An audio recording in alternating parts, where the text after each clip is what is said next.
उज़ैर की आवाज़ में आपका स्वागत है। मध्य पूर्व में एक के बाद एक बढ़ते घटनाक्रम इसमें सामने आ रहे हैं। ईरान और अमेरिका के बीच परमाणु वार्ता का दूसरा दौर अब रोम में होगा।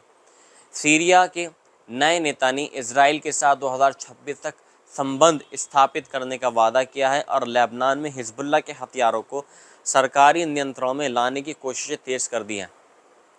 ईरान ने पुष्टि की है कि अमेरिका के साथ उसकी परमाणु कार्यक्रम पर दूसरी वार्ता, जो पहले ओमान में होनी थी, अब शनिवार को रोम में होगी।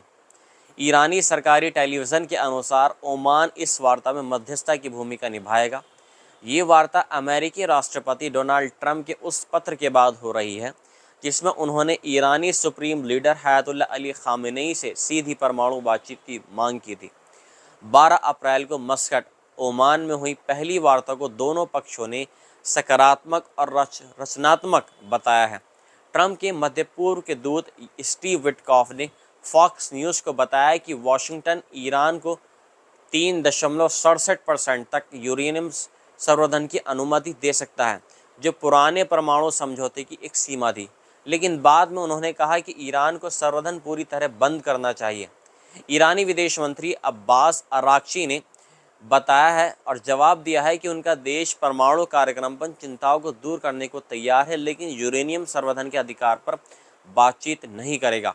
इसके अलावा पूर्व ब्रिटिश राजनीतिक कैंगर मरे ने दावा किया है कि सीरिया के राष्ट्रपति अहमद अल-शरा, जिन्हें पहले अबू मोहम्मद अल-जलानी के नाम से जाना जाता था, उन्होंने कहा कि ब्रिटेन को निजी तौर पर आश्वासन दिया है कि सीरिया 2026 के अंत तक इजराइल के साथ संबंध सामान्य कर लेगा, जिसमें इजराइल को मान्यता देना और राजदूतों का आदान प्रदान शामिल है। मरे के अनुसार हयात तहरीर अल-शाम यानी HTS के नेता जोलानी का यह कदम पश्चिमी वित्तीय सहायता और सीरिया पर प्रतिबंध हटाने के लिए है। मरे ने बताया कि ब्रिटिश राजनीतिक सूत्र के साथ उनकी बातचीत में ये सामने आया है कि ये ना तो जलानी ने और ना ही ब्रिटेन ने सीरिया से इजरायली कब्जे वाली सेना की वापसी का मुद्दा उठाया है। यूरोपीय संघ की एक्सटर्नल एक्शन सर्विस और नेशनल पार्टनरशिप डायरेक्टरेट जनरल का मानना है कि जोलानी की अंतरिम सरकार 17 मार्च को ब्रसेल्स में हुई EU प्लेजिंग कॉन्फ्रेंस के वादों के अनुरूप है, जिसमें अलावी और ईसाई समुदाय को शामिल करना और महिलाओं को मंत्रालय में नियुक्त करना शामिल है। हालांकि मरे ने बताया कि 24 मंत्रियों में से केवल 3 अल्पसंख्यक समूह से एक हैं और केवल एक महिला, एक कनाडाई ईसाई इसमें शामिल है।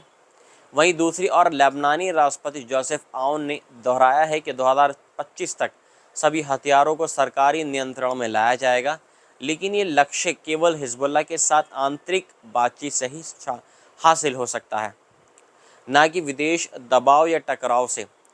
15 अप्रैल को कतर में अल अरबी अल जदीद को दिए साक्षात्कार में आउन ने कहा, मैंने अमेरिकियों को बताया कि हम हिजबुल्लाह के हथियार को हटाना चाहते हैं, लेकिन लेबनान में गृहयुद्ध नहीं भड़काएंगे।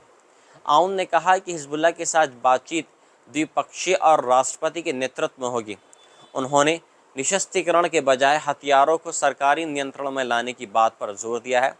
उन्होंने नवंबर में युद्ध विराम के बाद हिजबुल्लाह के संयम और जागरूकता की सराहना की, जिसमें समूह ने लितानी नदी के दक्षिण में 100 से अधिक ठिकाने सेना को सौंप दिए। आउन ने अमेरिकी मांगों को खारिज करते हुए कहा कि इजराइल की 5 विवादित सीमा बिंदु पर मौजूदगी हिजबुल्लाह को हथियार रखने का औचित्य देती है। हिजबुल्लाह नेता इहाब हामेद ने पिछले हफ्ते बताया कि समूह के हथियार आंतरिक का मामला है और इसे रक्षा रणनीति के तहत हल किया जा सकता है।